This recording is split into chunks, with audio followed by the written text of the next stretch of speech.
అమ్మలా అటో ఇటో తేల్చేసేవాణ్ణి. ఖబర్దార్.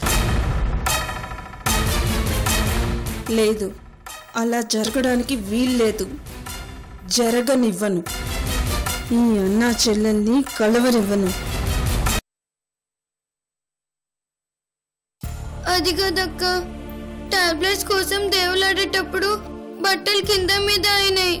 గందుకోసానికి సర్దుతామనుకుంటే నగలకు తగిలి కింద పడినాయి. తీసి మళ్ళీ అల్మారాలో పెడుతున్నానక్క, గంతే. ఆహా, ఏం కహానీలు చెప్తున్నావే, ఇంత లేవు అప్పుడే ఇంత కథలేసావంటే నువ్వు సామాన్యురాలివి కావు. టాబ్లెట్ సర్జీ ఉంటున్నావు, బాగుంది. అవి తీసుకున్నాక అల్మారా సర్ది, రూమ్ సర్ది, చిమ్మి అప్పుడు వెళ్తారా? అవి తీసుకుని వెంటనే వెళ్తారా? అసలు ఆ నగల మీదకి నీ చెయ్యి ఎందుకు పోయింది? అమ్మా దీపు, ఏంటమ్మా ఇది? గౌరీ అలాంటిది కాదు, నువ్వు అపార్థం చేసుకుంటున్నావు. ఆహా, మరి నేనెలాంటి దాన్ని? చెప్పండి, నేనలాంటి దాన్నా? అది చెయ్యని పనిని చేసినట్టు చెప్తున్నానా? ఇదా చివరికి మీరు నాకు ఇచ్చిన సర్టిఫికేట్?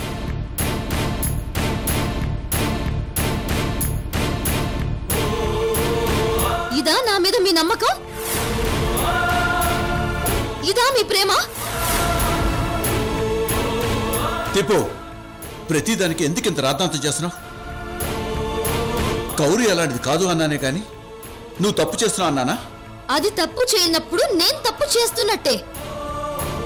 టాబ్లెట్స్ కోసం వచ్చిన దాని చేతిలో నగలున్నాయి. అవెందుకు దాని చేతిలో ఉన్నాయి? చెప్తుంది కదా, కింద పడితే తీసి పెడుతున్నానని. అసలు కింద ఎందుకు పడ్డాయి? వాటి మీదకి చెయ్యి ఎందుకు పోయింది? దాని చెయ్యి తగిలే కదా కింద పడింది, గాలికి కాదు కదా. అలాంటప్పుడు దాని చెయ్యి నగల మీదకి ఎందుకు పోయింది? చెప్పండి సమాధానం.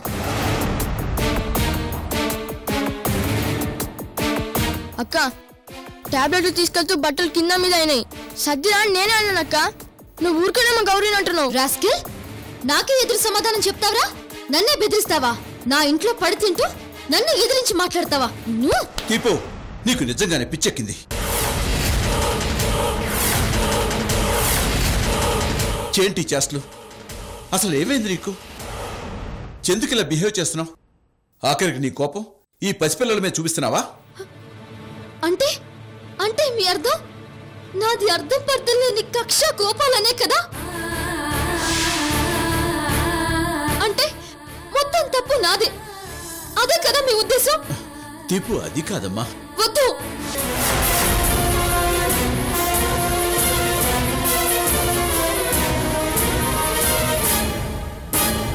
దగ్గరికి రాకండి, నన్ను తాకకండి. Good, very good.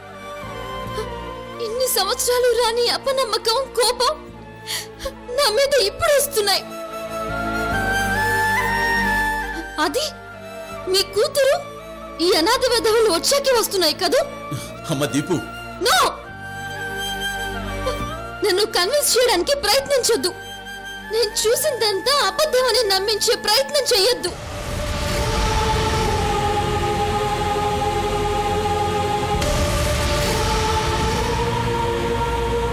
ఈ రాస్కెల్స్ కోసం నన్ను, కన్న కూతురు కంటే ఎక్కువగా చూసుకున్న నన్ను అనుమానించారు కదూ? వీళ్ళ కోసం నన్ను వదులుకోవడానికి సిద్ధపడ్డారు కదూ? అమ్మ దీపు, ప్లీజ్ తమ మాట వినమ్మా. అయింది, అనుకున్నదంతా అయింది. ఏదైతే అనుకున్నానో అదే జరిగింది. చివరికి నా అనుమానం నిజమైంది.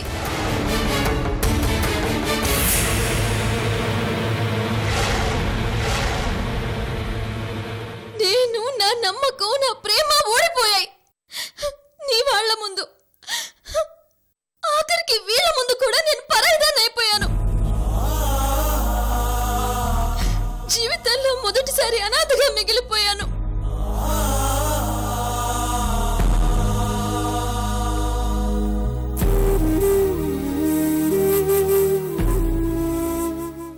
అక్క, ఏడ్చొద్దక్క, మైసమ్మ తల్లి సాక్షిగా. ఏయ్ ఆపవే, దేనికి నువ్వేడుస్తున్నావు? నువ్వు చేసిన దానికి నేనేడవాలే? నా జీవితాన్ని అన్యాయం చేశారు కదే, నన్ను బ్రతికుండంగానే చంపి పగ తీర్చుకున్నారు కదే. టిపు, పిచ్చి కూడా హద్దుంటుంది. పసిదాని మీద చేసుకుంటావా? బుద్ధుందా నీకు? లేదు, నాకు బుద్ధి లేదు.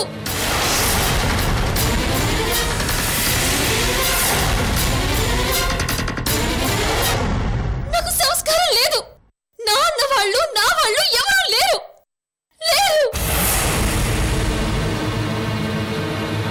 నాకెవరు వద్దు. పోండి అవతలకి, పోండి.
అక్క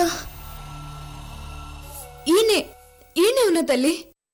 ఏం పర్వాలేదు, నేనున్నా కదా, నువ్వేం ఫికర్ చేయకు. ఆరాంసే పండుకో తల్లి. అక్క, నేనేం తప్పు చేయలేదక్క. నేను దొంగతనం చేయలే. నాకేం తెలియదక్క. నేను దొంగతనం చేయలే. నీ మీద ఒట్టక్క. నాకేం తెలియదు. నన్ను నమ్మక్క.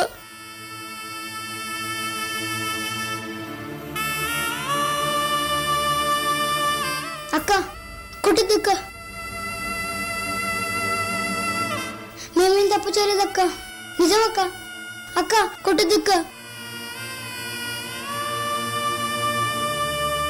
అక్క అక్క నన్ను నమ్మక్క.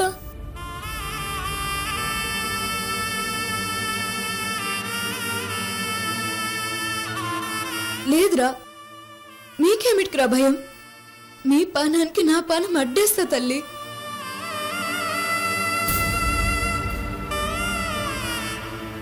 నాకు తెలియదానే?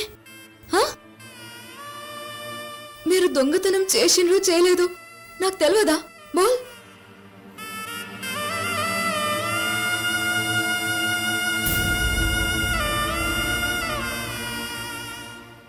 మీరే నాటికి గసంటి గలీజ్ పనులు చేయరే, నాకెరుక.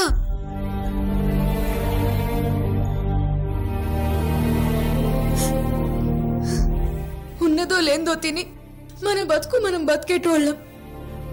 మిమ్మల్ని గొప్పోళ్ళని చేయాలని, మంచి చదువులు చదివించాలని గాడికెళ్ళి మిమ్మల్ని గిడికి తోలుకొచ్చిన.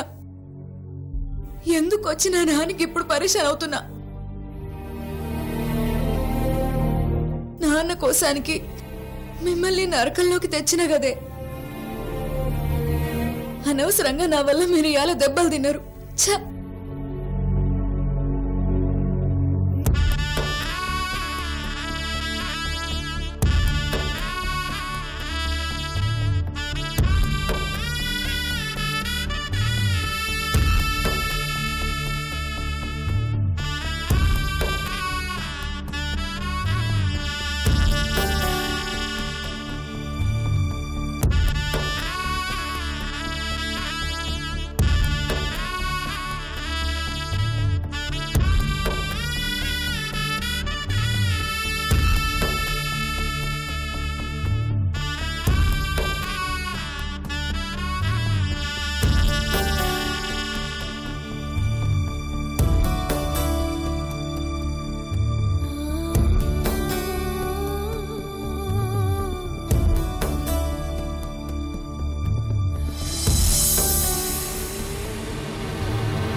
ఏయ్, పిచ్చిదానిలో బిహేవ్ చేయకు.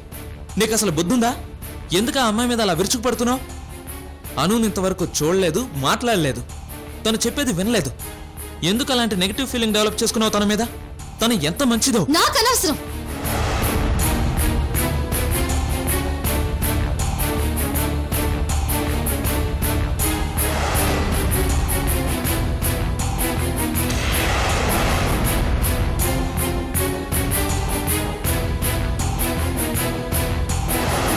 నువ్వు ఇంట్లోకి రావడమే పెద్ద పండగ మా నాన్నకి. అంతకంటే పెద్ద పండగ ఇంకేముంటుంది చెప్పు?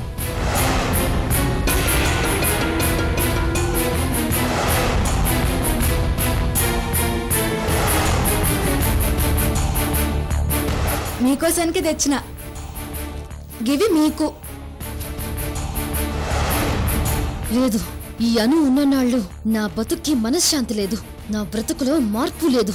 ఇది చావాలి, లేదా మొత్తం గుంపు గుంపు ఇక్కడి నుంచి బిషాన ఎత్తేయాలి.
అక్క,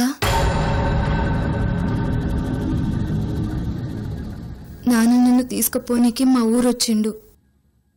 నేనే నీ తండ్రినని, గీమే మీ అమ్మ అని మా అమ్మ ఫోటో చూపించిండు. నమ్మినా.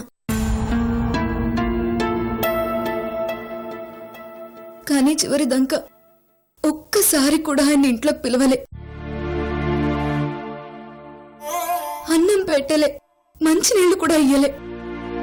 అప్పుడు ఊర్లో మంది మొత్తం నన్ను రాక్షసి లెక్క చూసినట్టు చూసిండ్రు.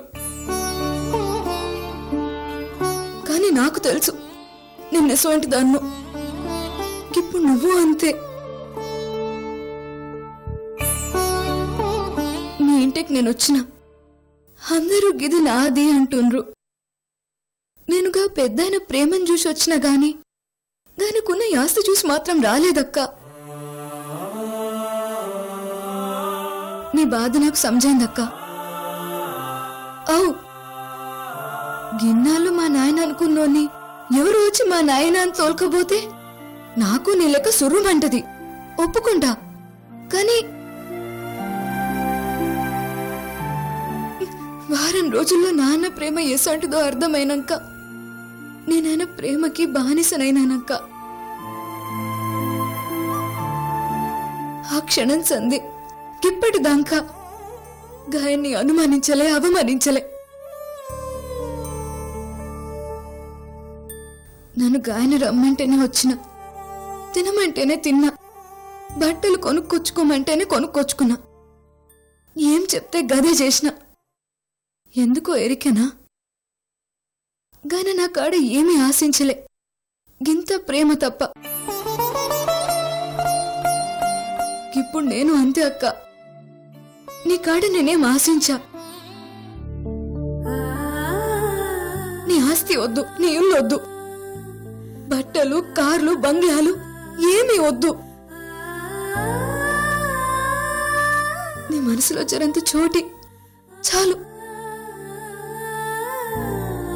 నాన్న గుండె జబ్బు మనిషి కదక్క, ఎప్పుడేమైతుందో తెలియదు. గందుకోసానికి ఆపుతావా? ఇప్పుడు నేను మాట్లాడచ్చా?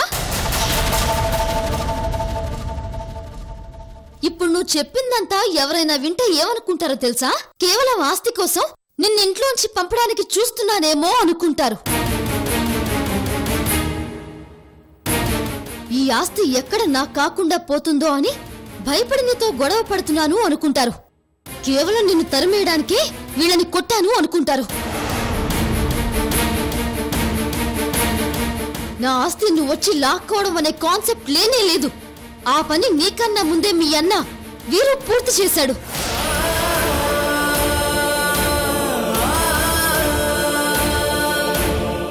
నాన్న సొంత కొడుకు, ఈ ఇంటికి పెద్దవాడు అని మనస్ఫూర్తిగా ఇన్వైట్ చేశా. నోరారా అన్నయ్య అని పిలిచా. సంతకం చేయించుకొని మొత్తం ఆస్తి సొంతం చేసుకున్నాడు. ఇంకా మిగిలింది ఈ ఇల్లు, పొలాలు, ఈ అడుగు పొడిగేగా. నువ్వొచ్చి అవి తీసుకెళ్తే నేనేమాత్రం లెక్క చేసేదాన్ని కాదు. కానీ నువ్వు నా స్థానాన్ని తీసుకున్నావు. నాన్న ప్రేమలో, ఆయన మనసులో నాకున్న స్థానాన్ని 100% లాగేసుకున్నావు. నువ్వు అడుగుపెట్టిన రోజు నుంచి, అడుగుపెట్టిన రోజేంటి, కనపడ్డ క్షణం నుంచి నాకు మనశ్శాంతి దూరమైంది. ఊపిరి వదలడానికి కూడా నా పర్మిషన్ అడిగే నాన్న నేను వద్దన్నా కూడా నీకోసం అక్కడికి వచ్చాడు. వినాయక చవితి, విజయదశమి కూడా పక్కన పెట్టి నువ్వు రావడానికి ఇంపార్టెన్స్ ఇచ్చాడు. నువ్వు ఇంట్లో రావడాన్ని ఓ వేడుకలా జరిపించాడు. నేను ఆయన కూతుర్ని, అట్లీస్ట్ కూతుర్లా పెరిగిన దాన్ని ఒకదాన్ని ఉన్నానని మర్చిపోయాడు.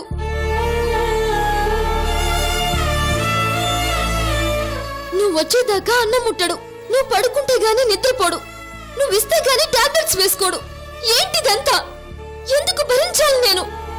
నువ్వెవరిని భరించాలి? ఇది చాలదన్నట్టు నేను ప్రాణంగా ప్రేమించే ఋతుబావని నువ్వు నాకు దూరం చేస్తున్నావు.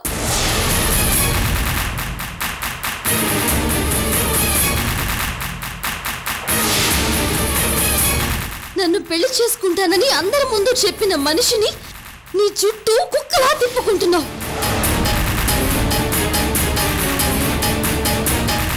నీది అమాయకత్వమో గడుస్తానమో అర్థం కాక పిచ్చెక్కుతోంది. అక్క, ఇది చాలా అన్యాయం అక్క. ఋతుబాబు మీద నాకు ఎటువంటి అభిప్రాయం లేదు. నువ్వు అనుకునే ఆలోచన అస్సలు లేదు. అదే అదే అదే అదే నీ తెలివితేటలు. దేన్ని నువ్వు కోరుకోవు, కానీ వాళ్లే నిన్ను కోరుకునేలా వాతావరణం క్రియేట్ చేస్తావు. నువ్వు తప్ప వాళ్ళకి ఇంకొకరు గుర్తు రాకుండా చేస్తావు. ఇంత దూరం వచ్చాక ఇంకా ముసుగులో గుద్దులాట అనవసరం. నువ్విక్కడే ఉంటే నాకు మనశ్శాంతి లేదు. నువ్విక్కడే ఉండిపోతే నాకు భవిష్యత్తే లేదు. అసలు నువ్వు ఉన్నంత కాలం నాకు బ్రతికే లేదు. నా తండ్రిని, నా బావని నాకు కాకుండా చేసిన నీతో కలిసి బ్రతకలేను.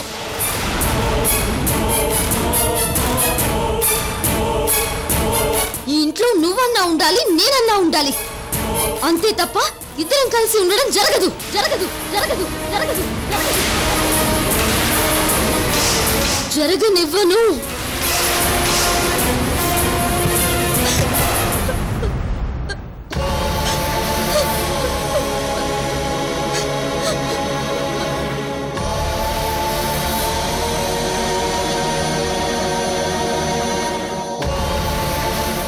అచ్చా పోనీ అక్క, ఏమైంది ఇప్పుడు?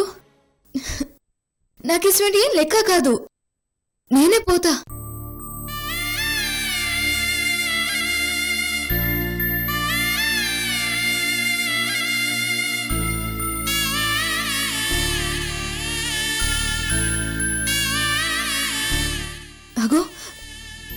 మా పిల్లగాళ్ళ చదువు మంచిగా అవుతుంది, నాన్న జర నిమ్మళంగా ఉండు కదా అనుకున్నా. నిజమే, అమ్మను వదులుకునేకి నేనెంతో పరేషానైనా నాన్నను వదులుకునేకి నీకు గట్లనే ఉంటది కదా. బిల్కుల్ గట్లనే ఉంటది. చలో నేనే వెళ్తా, పిల్లల్ని తీసుకొని నేనే వెళ్తా.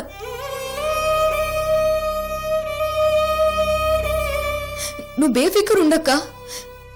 నేను బాధ పెట్టి గీడుండు నా ఉద్దేశం కాదక్క. గీ అనవసరంది కాదు. వస్తానక్క.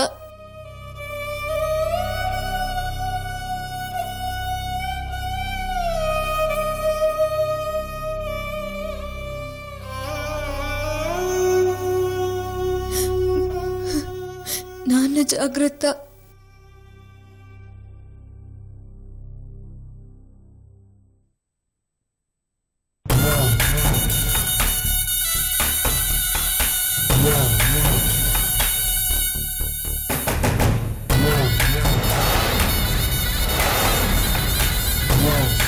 నువ్వు వెళ్ళడం కాదే, నీ దయా దాక్షిణ్యాల మీద ఆధారపడేది కాదు ఈ దీపిక. నువ్వుండగానే బొమ్మట ఆడిస్తా. ఎలా ఆడిస్తానో చూడు.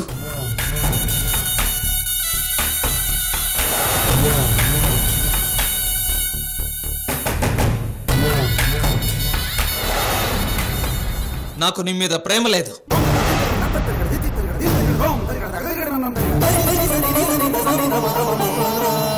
నువ్వు అబద్ధం చెప్తున్నావు, నేను నమ్మను. నాకు నీ మీద ప్రేమ లేదు, ప్రేమ లేదు, ప్రేమ లేదు, ప్రేమ లేదు.